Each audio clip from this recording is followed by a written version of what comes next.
Ieri hanno pubblicato l'ultimo video dei riassunti dei personaggi Wakfu, a meno che non ne abbiano tenuti altri nascosti. E lasciando stare che i video non raccontavano il passato dei personaggi, di come sono diventati tale, ma erano dei riassunti, oggi vi farò vedere tutti i dettagli che vi siete persi, non di tutti i video, ma solo per l'ultimo, quello che riguarda Yugo. Degli altri video, come per esempio quello di Amalia e Pan Pan, sono dei video riassuntivi, per di più non in ordine cronologico, facendo credere che siano altre avventure. Ho controllato dettagliatamente i video, e in quello di Yugo ci sono tanti indizi. Intanto, una cosa che la maggior parte di voi avrà sicuramente visto è che c'è presente l'immagine, quell'immagine precedentemente spiegata nel video precedente. Ma inoltre, e adesso arriva la parte bella, ci sono altre immagini e anche mini filmatini che si possono vedere. Iniziamo dal minuto 2 e 5, in cui ci sono due indizi che non sono mai stati mostrati né nelle 3 stagioni di Wakfu né negli OVA, il che significa che sono degli indizi. Spoiler! Il primo frame è questo. Lo trovate anche nel video, ho confrontato tutti gli episodi con immagini simili e l'episodio più simile era l'episodio della Torre Oropo. Dunque, questo frame non è presente da nessuna parte, quindi forse sarà presente nella 4ª stagione. Si vede che è presente una persona su quella specie di trono e la mia ipotesi è che quella persona sia probabilmente Yugo. Sembra anche un'immagine del passato, del periodo in cui stava con il suo popolo. Il secondo frame è quello che abbiamo visto nel mio video precedente, in cui avevo ipotizzato che era Yugo che indossava una specie di armatura e la cubo. Dopodiché passiamo al minuto 3 e 34.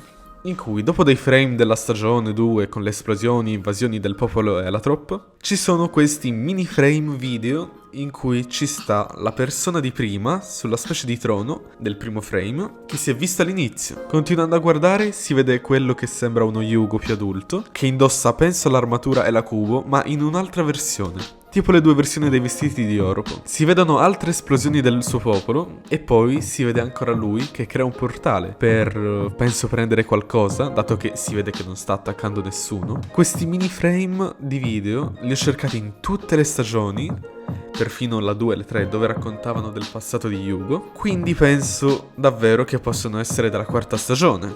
Comunque, oh mio Dio quanto è figo il profilo così.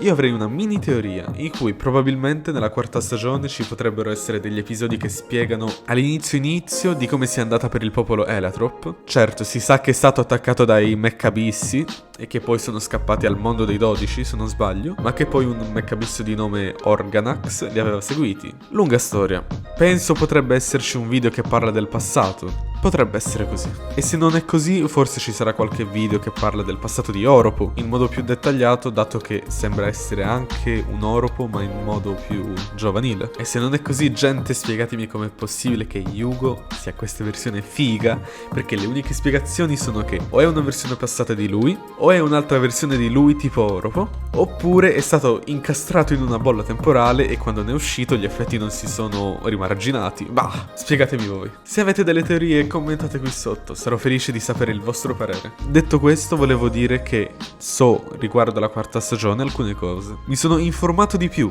e da quel che so, nella 4ª stagione, forse, molto probabilmente, ci saranno degli episodi che parleranno del passato di Grugaloragran, in cui il gruppo di Oropo lo attacca e di come è diventato cieco, e in cui metà del gruppo di Oropo viene eliminato. E anche di come poi Grugaloragran lancia l'Ela Cubo, dato che Oropo voleva l'Ela Cubo, per non so quale motivo. E così va a finire nelle mani di Nox. Inoltre Oropo dovrebbe riapparire anche nella 4ª stagione, il che significa che non è morto. E se non è morto lui vuol dire che anche Echo è viva. Poi ho sentito anche che Armand, il fratello di Amalia, si sposerà con un Osamodas, che però lei in realtà, non ne so bene a riguardo. E come ultima cosa da dire, so che il gruppo di Yugo e quello di Oropo in futuro si potrebbero unire. Ma tranquilli, tutte queste cose sono solo voci. Nulla è confermato finché nulla si vede.